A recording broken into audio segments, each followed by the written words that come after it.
Hey guys, I'm back. Today we're going to be learning about volunteering through fostering animals. Two agencies around Huntley that I like to foster animals with is the Animal House Shelter in Huntley and Hoof Woof and Meow.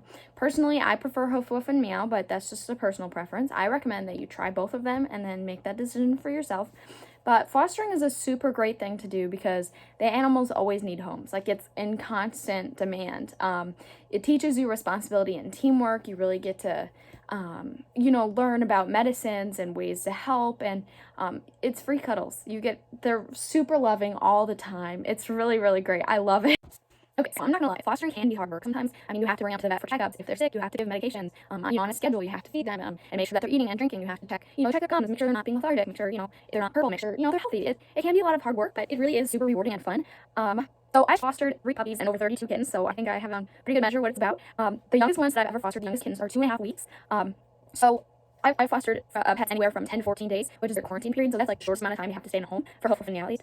Or I fostered them for as long as a couple months, and you do get attached sometimes, and it sucks, so there's nothing more rewarding than getting those photos back from the people who adopted those pets, and seeing them cuddle with them, and seeing them play, and just, living their lives and having such a good time, and seeing them be healthy, and being able to think, like, yeah, that.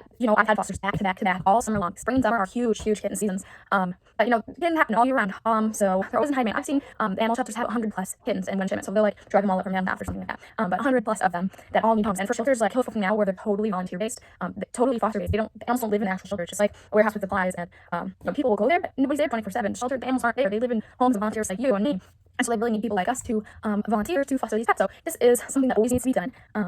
And so the time that you have these pets can really depend. It depends on how young they are when you first get them. Like the ones I have right now that are 2.5 weeks old, we're gonna have them for at least 2 months because they have to be at least 8 weeks to be adopted. They have to be old enough. They have to be weaned from them. They have things like that. So depending on their age, like we've had ones that are 5 weeks, they had to stay a little bit. And so, yeah, it depends on how old they are, what they're eating, drinking, if they're healthy. Depending on how healthy they are, I've had kittens who've stayed with us, like, all of their sibling have left, but this one kitten out of a whole litter can't get healthy, and they've stayed with us for, like, months until they're finally healthy, and then they can go. So it really just depends on how healthy they are, how old they are, and then also how advertising you do. So, Hoof Woof and Meow, you send them pictures, and okay, so Hoof Woof and Meow, you send them pictures and then they put them up on their Facebook page. The Animal House Shelter, you have to advertise them yourself on your Facebook page, or I'm not really sure how that works, but I just know that you have to do the advertising. The way it works is you get them from either the place or they might bring them to your house. It really just depends. You set up your whole environment for them, you get them, you weigh them daily to make sure, because if they're losing weight, then that shows that they're unhealthy, something's wrong. But so you have them for that initial 10 to 14 day quarantine period. That's where you see if they're healthy, if something's wrong, they go to the vet, see what's wrong. It's an upper respiratory infection, it's, whatever. They have worms, you give them dewormers, whatever it is. And so after that period, when they're all healthy, they go to the vet after 14 days or 10 days, it really depends. I think if they're showing sickness symptoms, then it goes to 14 days, but if they're not, then it's just 10 days. So you have them for that initial 10 days. They seem healthy. You go to that vet to get them checked one more time. Then they're cleared. They're totally healthy. They're on the website this whole time. Applications are coming in. They're getting accepted and declined, denied, whatever. And so you get one. You're like, whoa, this is like the perfect fit. They'll apply directly for a certain kitten. Or a puppy. And so you can say, you can't have this one, but you can have a different one. Or you can say, oh yeah, that sounds great. Or you can say, oh, this one's sick. Do you want to wait for it to be better? And then they'll be like, no. A lot of times they don't wait. Or they say they will and then they won't. But and so you just wait for those applications to come in. It doesn't take long. It could take, 5 minutes, and then it'll come in, and then you're like, whoa, this cat is going home tomorrow. So it really just depends on the timeline.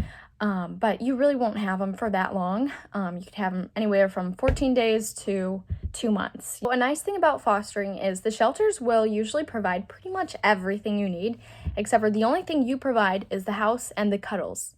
And the cuddles are not difficult to provide because once you see those tiny little kittens or puppies, they're always so snuggly. They always want so much love because they've just been in a cage for their whole life, or, whatever. They're missing their mom. Whatever it is, they always want love. So it's not hard to give it to them. The only thing you have to give is their house. So is, just a room in your house and a little bit of your time. But yeah, so the shelters will provide beds, they'll blankets, toys, food, litter, whatever it is that you need, they will give it to you. So it's pretty much cost $0 for you, unless you want to, spend your money on them, or unless you want to adopt them, because foster failing is a thing. And this video is longer than they normally are, so I apologize for that.